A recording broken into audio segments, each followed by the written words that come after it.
Bueno, el tema de esta noche es la iglesia y la misión de Dios. Y quiero comenzar con una frase de Paul Washer, que quizás alguno de ustedes la conoce, que dice: solo hay dos ministerios en misiones transculturales. O eres llamado a bajar al pozo, o eres llamado para sostener la cuerda a quienes han bajado. De los dos modos, tiene que haber cicatrices en tus manos. O vas y mueres en el campo, o mueres aquí sosteniendo la cuerda a quienes han ido. Entonces, hoy queremos contestar algunas preguntas a lo largo de la palabra de Dios o con base en la palabra de Dios. ¿Cuál es la misión de Dios? ¿Estás llamado a bajar al pozo o estás llamado a sostener la cuerda a quienes están yendo a lo último de la tierra? ¿Qué significa ir? ¿A dónde ir? ¿Quiénes deben ir? ¿Qué significa sostener? ¿A quiénes sostener? ¿Cómo sostener?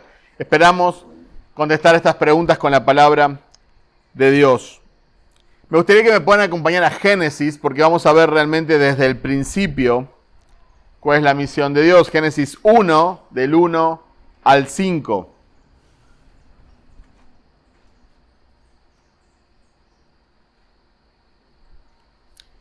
Génesis 1, del 1 al 5.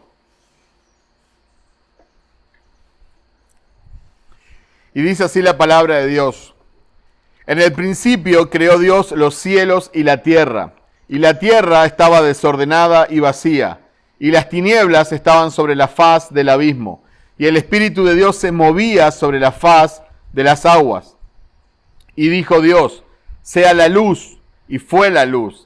Y vio Dios que la luz era buena, y separó Dios la luz de las tinieblas, y llamó Dios a la luz día, y a las tinieblas llamó noche, y fue la tarde y la mañana un día. Estos versículos nos muestran algunas verdades que hoy en día son muy cuestionadas, pero no desde la palabra de Dios. La palabra de Dios es bien clara desde el principio. En estos versículos podemos ver rápidamente que Dios es la causa primera. Significa que Él es la causa no causada, Él es el creador no creado, Él existe por sí mismo. Dios en el principio Dios, la Biblia establece que existe Dios desde siempre. Dios es eterno, está fuera de la creación, Dios creó el espacio, tiempo, materia. Dios es uno, no hay dos, no hay tres, y de hecho no puede existir dos dioses. Ni teológicamente ni filosóficamente es posible que existan dos dioses todopoderosos y que coexistan omnipresentemente, omniscientemente. Hay lugar para solo un Dios verdadero. Esto elimina el politeísmo. Dios es espíritu. Puede tomar forma humana si desea, pero no está limitado a la creación. Dios es inteligente. Fíjense las expresiones: y dijo Dios, y llamó Dios, y separó Dios. También vemos que Dios es bueno. Vio que lo que había hecho era bueno. Entonces Él es un agente moral. Él sabe lo que es bueno y sabe lo que es malo. Estos versículos eliminan el panteísmo, que dicen que todo en la creación es Dios. Eliminan la evolución, que dice que todo fue evolucionando por accidente. Elimina el humanismo. El hombre es el centro del universo. Elimina el deísmo. Dios creó el mundo y lo abandonó. Dice que su espíritu se movía sobre la faz de la tierra. Entonces, en el principio vemos la existencia de Dios y también se nos da a conocer mucho de quién es este Dios. Y si avanzamos un poquito más en la historia de la creación, encontramos la creación del ser humano. Vamos a los versículos 26 al 28 de Génesis 1. Génesis 1, 26 al 28. Y dijo: hagamos al ser humano a nuestra imagen y semejanza, que tenga dominio sobre los peces del mar y sobre las aves del cielo, sobre los animales domésticos, sobre los animales salvajes y sobre todos los reptiles que se arrastran por el suelo. Y Dios creó al ser humano a su imagen, lo creó a imagen de Dios, hombre y mujer los creó. Y los bendijo con estas palabras: sean fructíferos y multiplíquense, llenen la tierra y sométanla, dominen a los peces del mar y a las aves del cielo y todos los reptiles que se arrastran por el suelo. Entonces vemos que Dios crea al ser humano a su imagen y semejanza. Eso se conoce con la expresión latina imago Dei, a imagen y semejanza de Dios. Y vemos también que Dios bendice al ser humano. Versículo 28. Vemos que Dios provee para el ser humano tanto su ayuda idónea. Vemos que los hace hombre y mujer. Y sabemos que hizo a la mujer para que sea una ayuda adecuada para el hombre. Y también Dios proveyó para sus necesidades. Los puso en un huerto donde estaba lleno de árboles, había ríos, y había todo lo que ellos necesitaban para vivir. No es que Dios los creó en una situación hostil, en el medio de un desierto, donde iban a morir, estaban condenados quizás a la miseria. No, Dios los bendijo, Dios los creó, Dios los amó, Dios fue bueno con ellos y Dios les proveyó todo lo que necesitaban para sus necesidades, valga la redundancia. Dios los bendice con la posibilidad de reproducirse. Les dice que pueden tener, que deben de tener hijos, y eso era una gran bendición. Entonces, ahora tenemos algunas preguntas importantes que hacernos. ¿Dios necesitaba crear al ser humano? No, Dios no necesitaba crear al ser humano. Dios no es menos Dios si no crea al ser humano o si no hace absolutamente ninguna creación. ¿Dios se sentía solo? No, Dios no se sentía solo. De hecho, Él existe en el consejo de la Trinidad. Existen 3 personas. ¿Necesitaba Dios de algún ser creado para expresar su amor? No, Dios es amor. ¿Sabía Dios que el ser humano iba a pecar, iba a desobedecer, iba a arruinar la creación? Sí, Dios sabía.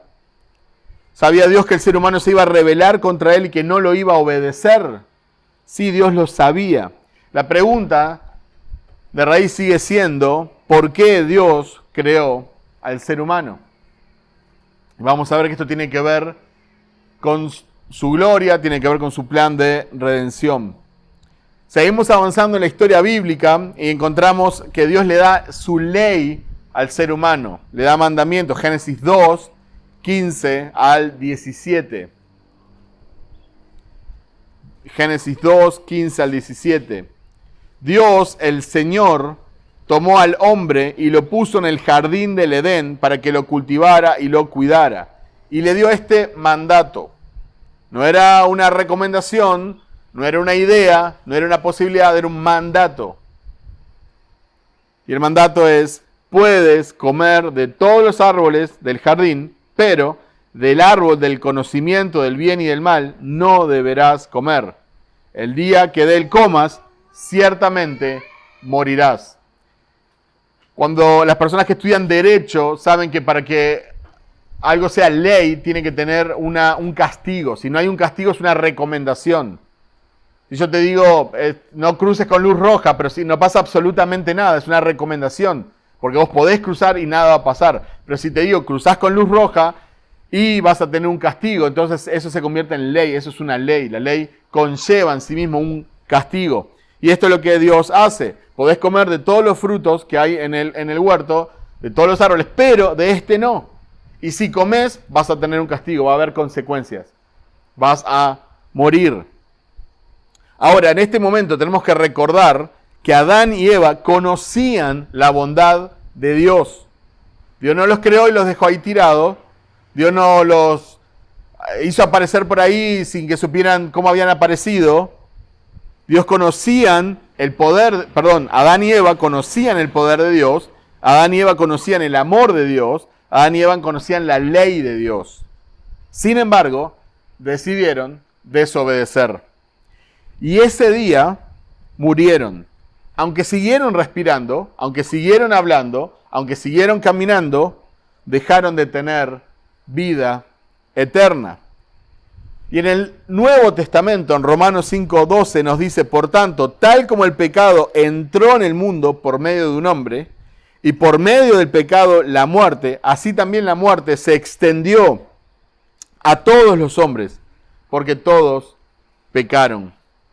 Entonces el problema del pecado no queda simplemente restringido al huerto de Edén, no queda simplemente limitado a Adán y Eva, es un problema que nos llega a nosotros porque nosotros estábamos en Adán, él era nuestra cabeza federativa, y así como entró el pecado, entró la muerte, nos alcanzó a todos y todos pecamos.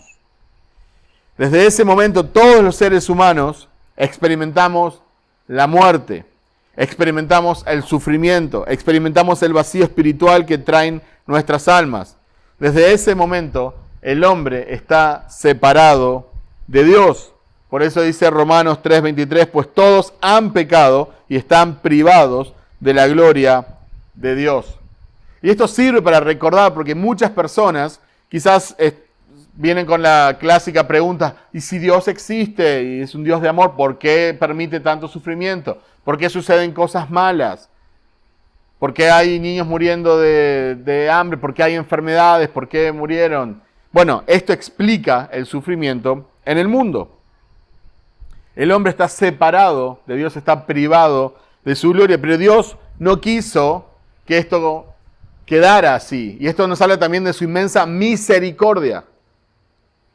Dios no quería que esto quedara así. Así que en Génesis 3:15 encontramos un pasaje conocido como el Proto-Evangelium, en latín, que significa la primera mención del Evangelio. El Proto-Evangelio, la primera mención del Evangelio. Y dice Génesis 3:15, pondré enemistad entre tú y la mujer, y entre tu simiente y la de ella. Su simiente te aplastará la cabeza, pero tú le morderás el talón. Satanás mordería el talón a Cristo, lo hará sufrir, lo hará pasar por la crucifixión, pero la herida de Satanás a Cristo no será definitiva, no será mortal.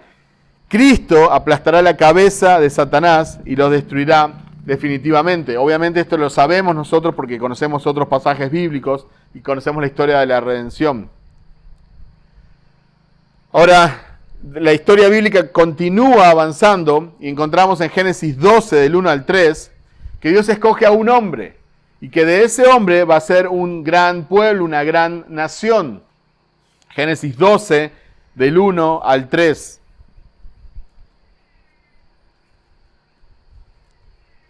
Génesis 12, del 1 al 3, dice así la palabra del Señor. El Señor le dijo a Abraham, deja tu tierra, tus parientes y la casa de tu padre, y vete a la tierra que te mostraré. Haré de ti una nación grande y te bendeciré, haré famoso tu nombre y serás una bendición. Bendeciré a los que te bendigan y maldeciré a los que te maldigan. Por medio de ti serán benditas todas las familias de la tierra. Entonces, vemos que Dios escoge a Abraham para hacer de él una gran nación. Y Dios le dará una descendencia que dice que es innumerable. O sea, conocemos, ¿verdad? Abraham tuvo a Isaac, Isaac Jacob, Jacob pasaría a llamarse Israel. Israel tendría 12 hijos, de los cuales vienen las 12 tribus de Israel. Pero también vemos en este pasaje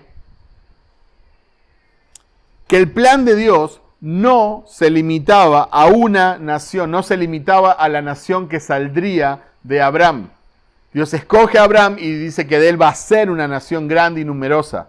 Pero dice que hay un propósito para eso, y es que de ahí va a salir una bendición para todas las naciones, para todas las familias de la tierra, para todos los pueblos de la tierra. Dios quería bendecir a todas las naciones de la tierra, no solo a los descendientes de Abraham.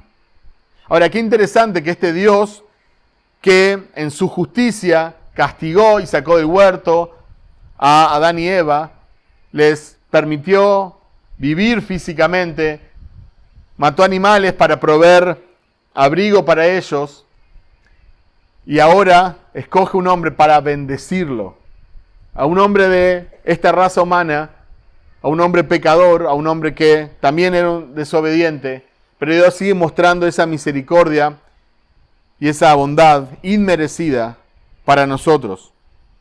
La pregunta que acá nos tenemos que hacer es, ¿cómo Dios va a bendecir a todas las naciones de la tierra? ¿Cómo Dios iba a bendecir a todas las naciones, a todos los pueblos de la tierra? Y ahí tenemos que ir a Gálatas. Me gustaría que me puedan acompañar a Gálatas, donde vamos a ver algunos pasajes bíblicos. Gálatas 3.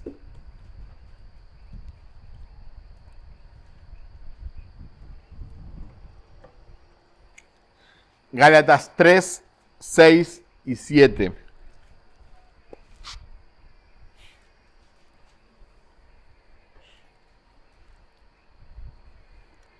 Dice así la palabra del Señor. Así fue con Abraham. Le creyó a Dios y esto se le tomó en cuenta como justicia. Por lo tanto, sepan que los descendientes de Abraham son aquellos que viven por la fe. Este es el apóstol Pablo escribiéndole a un grupo de iglesias que estaba en la región de Galacia. Y nos dice que Abraham creyó a Dios, que Abraham confió en Dios, puso su confianza en Dios. Y por lo tanto, porque él puso su confianza en Dios, porque él puso su fe en Dios, porque él creyó a Dios, dice que fue declarado inocente por la confianza que depositó en Dios. No porque él fuera inocente en la práctica, no porque Abraham nunca hubiera pecado, no porque de acá en más nunca iba a pecar. De hecho, todo lo contrario, tenemos registros bíblicos de el pecado de Abraham. Pero creyó, confió, puso su confianza en Dios y fue declarado inocente, justo. No fue declarado justo por sus obras, fue declarado justo por su fe. Los que depositan su confianza en Dios, dice Pablo, versículo 7, son hijos de Abraham. Por lo tanto, sepan que los descendientes de Abraham son aquellos que viven por la fe. No los que obran como Abraham, no los que hacen las cosas que hizo Abraham, no los que no cometen los pecados que hizo Abraham, sino aquellos que tienen la fe que tuvo Abraham. Aquellos que confían en Dios como confió Abraham. Aquellos que depositan su confianza en el Dios vivo y verdadero. Entonces, aquellos que depositan la confianza en Dios son hijos de Abraham. Porque Abraham es considerado el padre de la fe, es un ejemplo, es un modelo a seguir. Pero los líderes religiosos de la época, aquellos que caminaron y debatieron y discutieron y apresaron y atacaron a Jesús, ellos pensaban que ellos eran hijos de Abraham, pero no era tan así. Juan 8, 39, 40, ellos les contestaron, Abraham es nuestro padre. Jesús les dijo, si son hijos de Abraham, hagan las obras de Abraham. Pero ahora me quieren matar. A mí que les he dicho de verdad que oí, a mí que les he dicho la verdad que oí de Dios, esto no lo hizo Abraham. Entonces, ellos eran hijos de Abraham según la carne, pero no según la fe. Compartían el ADN de Abraham, pero no la confianza que Abraham había puesto en Dios. Ante los ojos de la gente, tenían de qué jactarse. Somos hijos del Padre de la fe. Pero no tenían nada de qué jactarse delante de Dios. Ellos podían decir, somos líderes, conocemos las Escrituras, la gente nos respeta. Pero no tenían la confianza en Dios que había tenido Abraham. Y por eso su conducta no era como la conducta de Abraham. Acá vemos cómo está relacionado la conducta de una persona con la fe que profesa. Se espera, no perfección, pero sí un estilo de vida que se desprende de la confianza que profesamos. Jesús los mira y les dice, ustedes no tienen la fe de Abraham. ¿Por qué? Por cómo viven. Por cómo me tratan, me quieren matar. Si tuvieran la fe de Abraham, entonces no intentarían matarme. Más adelante les decía, ustedes son hijos del diablo. ¿Por qué? Porque viven como su padre el diablo. Él es mentiroso, él es homicida, esos son ustedes.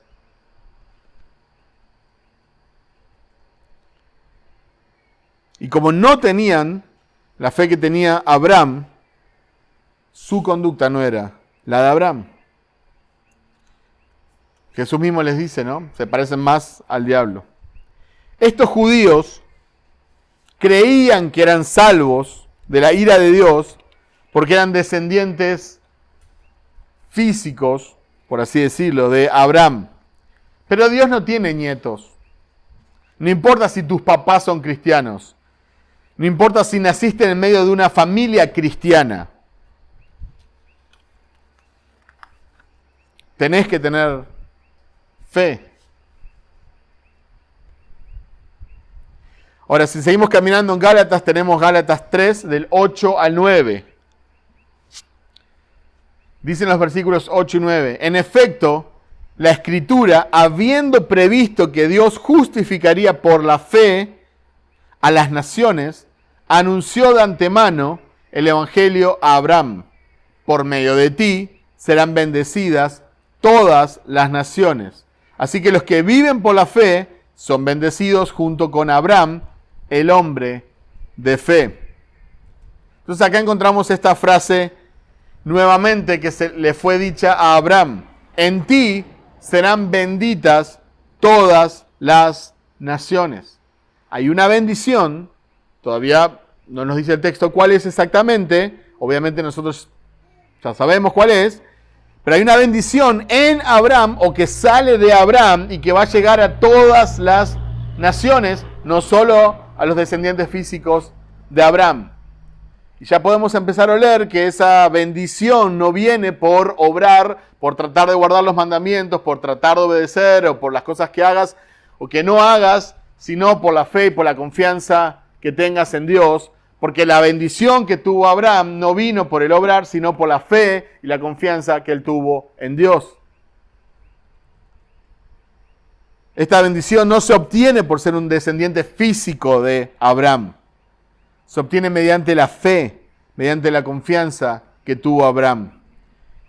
Y esta bendición no es algo material, no es prosperidad económica, no es que te vaya bien en la vida, no es salud, dinero y amor. Y acá es otra cosa que podemos compartir con las personas cuando vienen. Ay, ahora voy a la iglesia y me va mal. ¿O por qué me va mal si yo voy a la iglesia? ¿Quién te dijo que te iba a ir bien? ¿Quién te dijo que había una promesa que todo te va a ir bien en la vida? La verdadera bendición de Dios y para con Dios es la justificación. La justificación es ser declarado justo delante de Dios. Y debemos de agregar la justificación por la fe. Esa es la bendición de Dios. Es ser declarado inocente, aunque no has vivido como inocente. Es ser declarado justo, aunque no tenés justicia en vos mismo. Es ser declarado santo, aunque no tenés santidad práctica delante de Dios. Y ser declarado por la confianza que tenés en Él, por la fe que tenés en Él, y no simplemente por lo que tratás de hacer. Seguimos leyendo Gálatas, encontramos los versículos 10 y 12, Gálatas 3, del 10 al 12. Todos los que viven por las obras que demanda la ley están bajo maldición, porque está escrito, maldito sea quien no practique fielmente todo lo que está escrito en el libro de la ley. Ahora bien, es evidente que por la ley nadie es justificado delante de Dios, porque el justo vivirá por la fe. La ley no se basa en la fe, por el contrario, quien practique estas cosas vivirá por ellas. Pablo pone en contraposición la bendición y la maldición. Si confías en Dios, como confió Abraham, vas a tener la bendición de estar a cuentas con Dios. La bendición de ser declarado justo, de ser declarado inocente, de ser declarado santo. Pero, si dependés de las obras que demanda la ley, literalmente estás en el horno. Si vos dependés de tu actuación en esta vida, de que puedas hacer buenas obras o de que no cometas ciertos pecados, vos estás dependiendo de vos mismo. Vos creés que tenés la posibilidad de acercarte a Dios y impresionar a Dios con tus buenas obras. Y creés que las cosas malas que haces, porque todos hacemos cosas malas por más buenos que tratemos de hacer, creés que no son tan malas como aquellos que están en la cárcel o como aquellos que son monstruos para esta sociedad. Entonces hay varios problemas ahí. No sabes cuán malo sos y no sabes cuán bueno es Dios.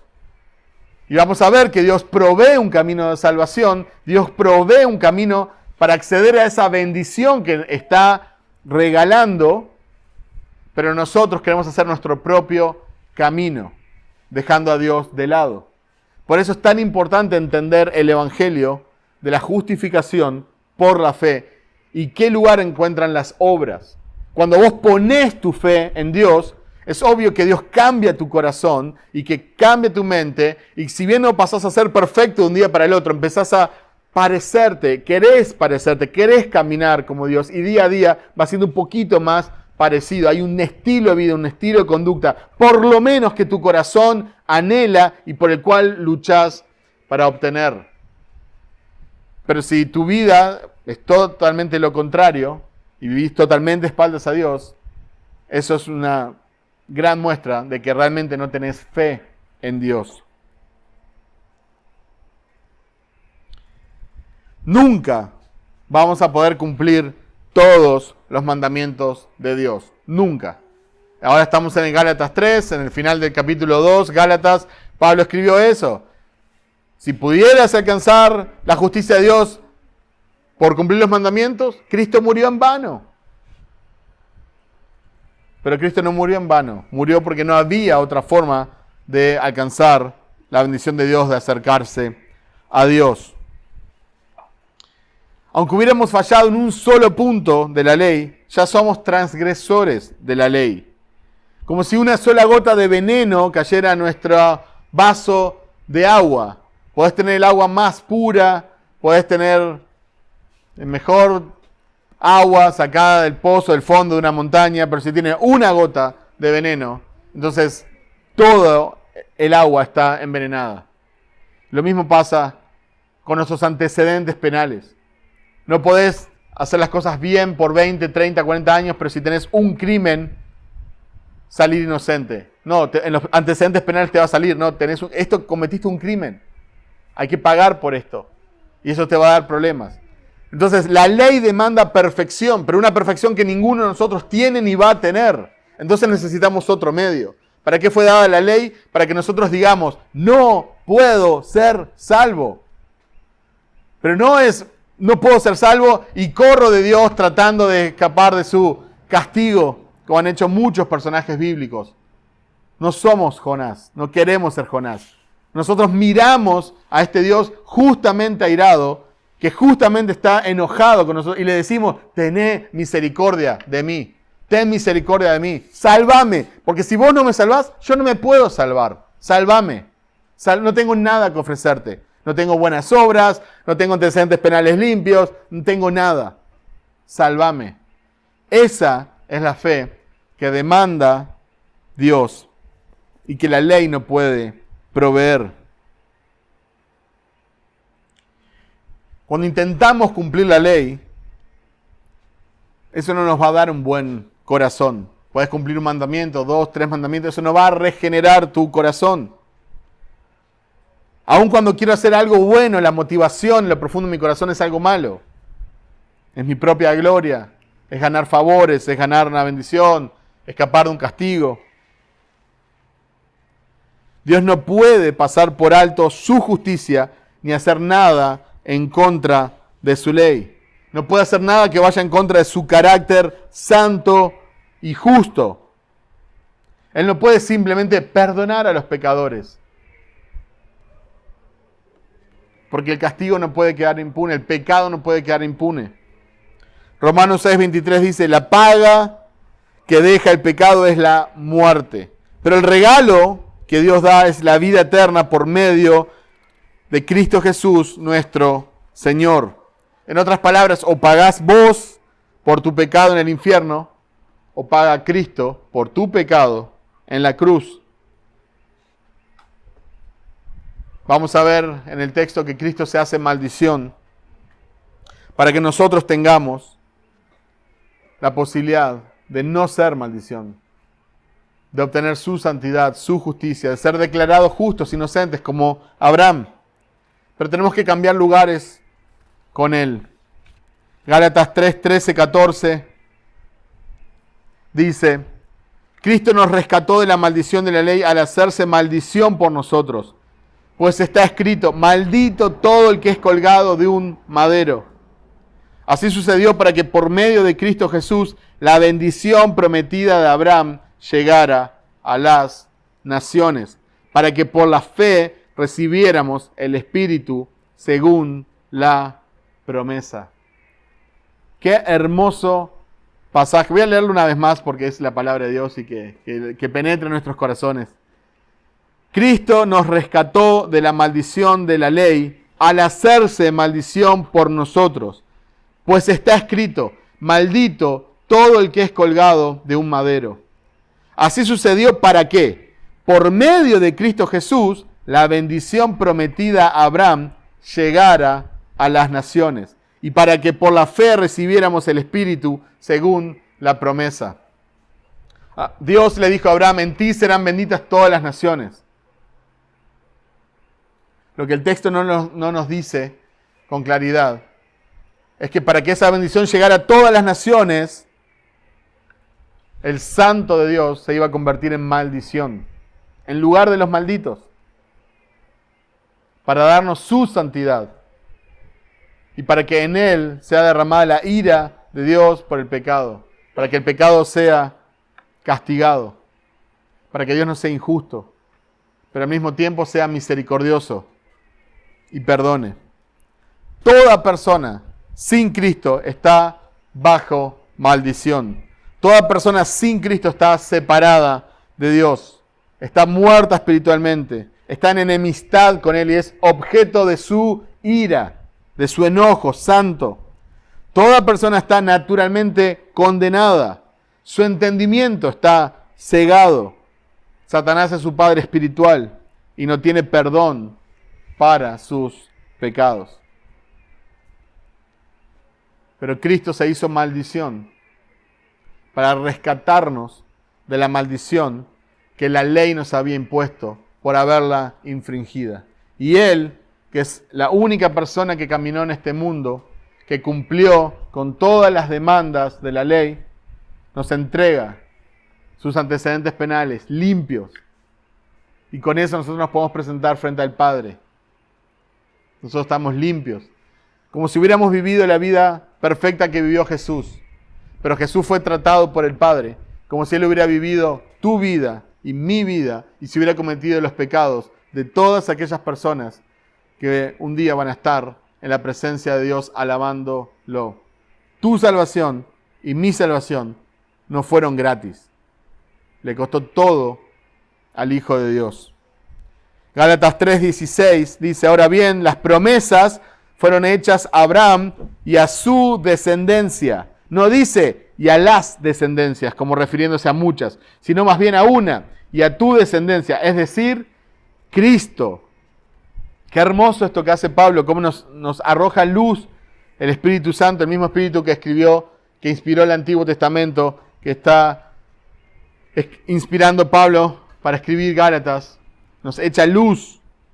De los descendientes de Abraham vendría Cristo.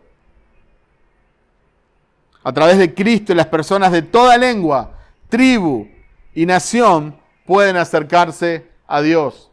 En ti serán benditas todas las naciones, porque todas las naciones, todas las familias de la tierra, todos los pueblos de la tierra, todas las culturas, todos los idiomas, todas las personas, las etnias, pueden acceder a la bendición de ser justificados por la fe gracias a la obra de Cristo.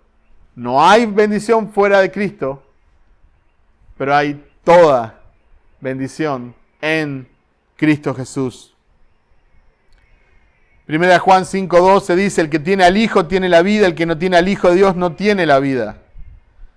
El famoso Juan 14:6 dice, yo soy el camino, la verdad y la vida, nadie viene al Padre sino por mí. Cristo es el único que puede liberarte de la maldición del pecado. Dios proveyó de un medio de salvación. Desde Génesis nos mostró. Rechazar ese único medio es rechazar a Dios mismo. Si Cristo es el único camino, entonces nadie puede llegar a Dios sin Cristo, porque no hay otro camino. Puedes empezar a caminar por el camino de la religión, pero te vas a encontrar que no llega. Puedes empezar a caminar por el camino de hacer buenas obras, pero te vas a dar cuenta que no llega. Puedes empezar a caminar por el camino de la religión, de me uno a esta secta, me uno a esta iglesia, tengo esta religión, subo en montes de rodilla, oro tantas veces, rezo tantas veces, hago ciertas cosas, me golpeo a mí mismo, pero te vas a dar cuenta que no llega, porque hay un solo camino que llega a Dios y ese es Cristo, Dios mismo hecho hombre. Entonces acá, a media hora de que estoy hablando, vamos a encontrar el corazón de por qué existe la misión de Dios, o como se conoce normalmente, misiones transculturales. Me estoy tratando de acostumbrar a decir misión, porque es una misión. No son diferentes experiencias, diferentes misiones, es una misión. Y el corazón de esta misión es qué sucede con todas las personas que nunca escucharon el Evangelio. ¿Qué sucede con todas las personas que nunca escucharon el Evangelio? Esta pregunta no nos debería dejar dormir tan tranquilamente. Esta pregunta nos debería de molestar mucho. Por alguna extraña razón, la mayoría de las personas que alabamos al Señor, que cantamos al Señor, que nos gozamos en su palabra, que abrazamos la sana doctrina y que amamos a Cristo, por alguna extraña razón no nos molesta esta pregunta. No nos molesta. Y podemos cruzarnos día a día con personas que van a ir una eternidad sin Cristo al infierno, pero no nos pesa tanto. Romanos 10, 13 al 15 dice, porque todo aquel que invocar el nombre del Señor será salvo. ¿Cómo pues invocarán a aquel en el cual no han creído? ¿Y cómo creerán en aquel de quien no han oído? ¿Y cómo oirán sin haber quien les predique? ¿Y cómo predicarán si no han sido enviados? Como está escrito, cuán hermosos son los pies de los que anuncian la paz, de los que anuncian buenas nuevas. Hermanos, por esta razón es que existen los misioneros. Si las personas que nunca escucharon el Evangelio pudieran ser salvas, entonces habría dos caminos de salvación. Esto es algo que la gran mayoría de la iglesia no cree, o cree erróneamente. La gran mayoría de las personas piensa que una tribu que nunca escuchó el Evangelio, que nunca escuchó de Cristo, que están aislados, bueno, Dios en una especie de gracia diferente va a juzgarlos según su conocimiento o quizás hasta tener una misericordia especial porque nunca escucharon de Jesús. Pero eso no es lo que enseña la palabra de Dios y eso va en contra de todo lo que enseña la palabra de Dios. Si nosotros creyéramos eso, estaríamos creyendo que hay dos caminos de salvación. Un camino sería creer en Cristo, el camino que hemos tomado nosotros como creyentes, y otro camino que es la ignorancia total. Que nunca hayas escuchado de Cristo, que nunca te hayan contado de Cristo, que nunca hayas escuchado el Evangelio. Entonces, de esa forma podrías ser salvo. Entonces, ahí esto nos representa otros problemas. ¿Para qué van a existir los misioneros entonces? ¿Para qué va a ser una tribu que nunca fue alcanzada? Imagínate, llegás a la tribu y les decís, les vengo a hablar de Jesucristo, les quiero contar el Evangelio, les hablás de la gracia, les hablás de la fe, les hablás de la redención, aprendés su idioma, traducís la Biblia, les predicás el Evangelio y todos los que rechazan los mandás al infierno. Porque ahora escucharon. Entonces es mejor no ir y dejarlos ahí que mueran en su ignorancia porque Dios los iba a salvar. Romanos 1 no lo vamos a ver por un tema de tiempo, pero deja bien en claro que nadie tiene excusa y que todos estamos bajo la ira de Dios, la ira justa de Dios. En esas tribus indígenas no son todos indios buena onda que cantan y se pintan. No, son pecadores que matan, que son inmorales, que tienen vicios, que tienen un montón de sentimientos negativos. No hay inocente en esta tierra. Pero hay culpables que tienen un abogado frente a Dios y otros que no. Por eso existen los misioneros. Dios proveyó un camino de salvación. Hechos 4:12, en ningún otro hay salvación, porque no hay otro nombre bajo el cielo dado a los hombres en el cual podamos ser salvos. Para esa tribu inalcanzada no hay otro nombre, hay un solo nombre.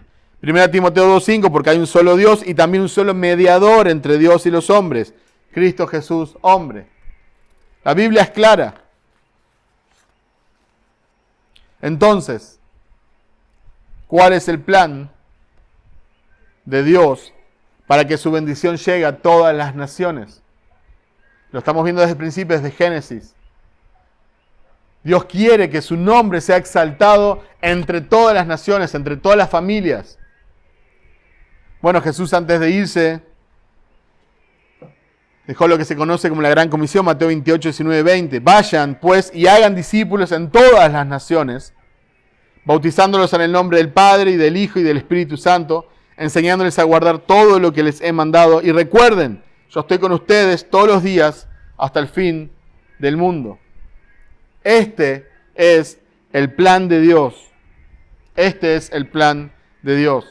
Iglesias bíblicas deben enviar ancianos bíblicos a todos los pueblos. Ahora, esto ya sé que puede levantar mucha polvadera porque las personas van a empezar a hablar, ¿cómo enviar ancianos bíblicos? Ni tenemos ancianos nosotros. Tenemos un pastor que hace todo, o tenemos un pastor que ni es bíblico, pero que nosotros vemos en la Biblia, vemos un patrón. En Hechos 13 vamos a ver cuando es enviado Pablo, el Espíritu Santo dice que envía y envió a los que estaban liderando, los que estaban enseñando la palabra y estaban llenos del Espíritu Santo. No enviaban a jóvenes inexpertos a tener experiencias, como quizás fui yo cuando era bien joven. Siempre digo, yo no hubiera enviado a ese joven Alex. Bueno, en su misericordia, acá estamos todavía. Pero ¿cuántos errores se podrían haber evitado? ¿Cuántos misioneros, entre comillas, hay que no conocen el Evangelio, que no conocen la palabra y que no plantan iglesias y que no comparten el Evangelio? Van a hacer un montón de actividades y hacen cosas sociales y ayudan a la gente y mandan fotos y piden plata, pero no tienen nada que ver con la misión de Dios, porque la misión de Dios tiene que ver con la iglesia local. La iglesia local envía misioneros a plantar iglesias bíblicas, iglesias locales. No es un loquito suelto, un hippie que se va a hacer lo que quiere. Es alguien enviado por la iglesia. Y no va a hacer lo que quiere. No va a pintar, no va a hacer deportes, no va a hacer música, no va a plantar cosas, no va a hacer pozos de agua. Todo eso es posible. Y es parte de amar a los demás y ayudar. Pero eso no es la misión. Eso no es el Evangelio. Una persona enviada tiene que ir a predicar el Evangelio a los perdidos. Y aquellos que reciben el Evangelio tienen que ser discipulados, entrenados, instruidos en la palabra de Dios. Bautizados y unidos a una iglesia bíblica. Y esa iglesia bíblica tiene que continuar la obra y enviar a otros misioneros bíblicos. La iglesia local es la misión de Dios. Y la iglesia sana, la iglesia bíblica, la iglesia local debe instruir y preparar a aquellos que irán a otras naciones. La iglesia debe acompañar, sostener, apoyar a aquellos que van con oración, con dinero y con compañerismo. No es que oramos, los enviamos, nos alegramos y después nos olvidamos. No, es oramos por ellos, les enviamos dinero o estamos por lo menos al tanto de cómo está su situación, que no les falte nada, que lo que está en nuestras posibilidades puedan hacer la obra sin preocuparse, que puedan dedicarse a plantar iglesias bíblicas y a llevar el Evangelio hasta lo último de la tierra, especialmente donde Cristo no es conocido. Y también tenemos compañerismo. Hoy en día con la tecnología podemos escribir un mail, podemos mandarle un paquete, pero que sepa, que sienta el calor, que no está solo en el medio de una jungla o en el medio de una isla, que tiene una iglesia que está con él. Jesucristo está con él, lo prometió. Pero la iglesia, nosotros, cada uno de nosotros tenemos que estar con los misioneros bíblicos que enviamos. ¿Y cuál es el resultado del plan de Dios cuando lo hacemos a la manera de Dios? Apocalipsis 5:9. Y cantaban un cántico nuevo diciendo: digno eres de tomar el libro y de abrir sus sellos, porque tú fuiste inmolado y con tu sangre compraste para Dios a gente de toda tribu, lengua, pueblo y nación. Apocalipsis 7, 9, 10. Después de esto miré y aquí una gran multitud, la cual nadie podía contar, de todas naciones, tribus, pueblos y lenguas, que estaban delante del trono y la presencia del Cordero, vestidos de ropas blancas y con palmas en las manos, y clamaban a gran voz diciendo: la salvación pertenece a nuestro Dios, que está sentado en el trono, y al Cordero. Desde el principio, lo vimos, desde el principio, el plan de Dios fue alcanzar a todas las naciones de la tierra, que todos los pueblos tengan la bendición eterna de haber sido justificados por la fe y de escapar de la maldición que merecían por haber quebrantado la ley de Dios. Que Cristo sea exaltado en todos los idiomas de la tierra, en todas las culturas, en todas las expresiones culturales, con personas de todos los colores, de todos los tamaños, de las costumbres más raras para nosotros. Dios quiere llenar el cielo de ellos para que un día canten: la salvación pertenece al Cordero. Ese es el plan de Dios. Y ese es el resultado cuando hacemos las cosas como Dios quiere. La misión transcultural no es opcional para los cristianos. No lo es. Si sos cristiano, Dios te está llamando a involucrarte de una u otra forma en su misión. Ahora, yo no soy profeta ni hijo de profeta, pero bíblicamente te puedo decir que Dios te está llamando a involucrarte de una u otra forma. La misión de Dios no es opcional. Así como la santidad no es opcional, como la oración es opcional, o congregarse no es opcional. Involucrarte en la misión de Dios es un mandato de Dios. Dios quiere alcanzar a los perdidos de toda la tierra a través de su iglesia. Ahora, podés ir, y Dios quiera que esta iglesia pueda enviar a muchos. Podés orar, y eso es algo que todos podemos hacer. Podés ofrendar, podés movilizar, podés entrenar. Pero lo que no podés es no involucrarte en alcanzar a todas las naciones para la honra y gloria del Cordero.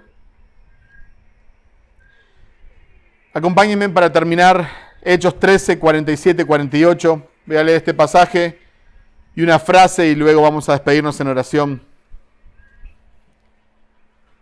Hechos 13, 47, 48.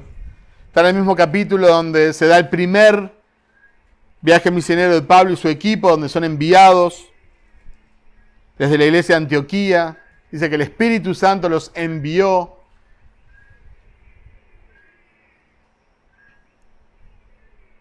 Hechos 13, 47, 48. Así lo ha mandado el Señor. Te he puesto por luz para las naciones, a fin de que lleves mi salvación hasta los confines de la tierra. Al oír esto, los que no eran judíos se alegraron y celebraron la palabra del Señor, y creyeron todos los que estaban destinados a la vida eterna. Y un versículo más, si ven en el 49, ven que la palabra de Dios se esparcía por toda la región, por todo lugar. Los resultados son del Señor. Nosotros tenemos que ir y ser una luz a las naciones, llevar el Evangelio hasta lo último de la tierra. Y si nosotros no bajamos al pozo, tenemos que sostener a aquellos que bajan. Y tenemos que orar por gente que baje y tenemos que ayudar a aquellos que están bajando. Tenemos que animar, tenemos que instruir, tenemos que movilizar. ¿Y quiénes van a creer? Aquellos que están ordenados o destinados para vida eterna. Los resultados son del Señor. John MacArthur dice: yo puedo dormir tranquilo. Eso le llama la teología del buen dormir, porque sé que la salvación no pertenece, no es responsabilidad mía. Entonces yo puedo predicar y después dormir tranquilo de que Dios va a hacer la obra. Y no dije esto, dije lo otro, si hubiera dicho esto, capaz que uno se va a morir, se va al infierno porque no dije tal cosa. La teología del buen dormir, descansar tranquilo. Pero ¿cuál es nuestra responsabilidad? Es ir, es enviar, es sostener, es involucrarnos en la obra de Dios. Termino con una frase de Spurgeon. Él dijo: si existiera tan solo un hombre o una mujer que no ama al Salvador Y si esa persona viviera en la parte más recóndita de Liberia, y si fuera necesario que todos los millones de cristianos viajaran hasta allí y cada uno le rogara que se entregara a Jesús antes de que se convirtiera, valdría la pena todo el celo, la labor y los gastos. Si tuviéramos que testificarla miles, años tras años y nunca rescatar más que una sola alma, esa alma sería la recompensa completa por toda nuestra labor, porque un alma es de valor incalculable. Que ese sea el corazón de nuestra iglesia. Que veamos cada alma como un campo misionero. Y que veamos la posibilidad de compartir el Evangelio. Y que podamos enviar, y que podamos orar, y que podamos ir. Y que esta pequeña iglesia en el medio de la nada pueda ser una luz potente hasta lo último de la tierra. Para gloria de Dios. Por la gracia de Dios. Pero que Dios tenga bien usarnos. Amén. Oremos. Señor, queremos darte gracias por permitirnos acercarnos a tu palabra. Y Señor, como orábamos al principio, tú eres Dios. Tú eres bueno, Señor. Nosotros venimos a pedir misericordia de ti. Que puedas alinear nuestros corazones al tuyo, que nos puedas ayudar. Que podamos ver con tus ojos, Señor. Que podamos sentir con tu corazón. Y que podamos entender la responsabilidad que tú nos has dado, Señor, como iglesia. Entonces, ayúdanos a ser, Señor, iglesia local para tu honra y gloria, pero ayúdanos a ser una iglesia local que envía para que haya otras iglesias locales, para que otras personas puedan escuchar tu evangelio, Señor, para que tu nombre sea exaltado en todas las naciones. En el nombre de Jesús oramos, Señor. Amén. Amén.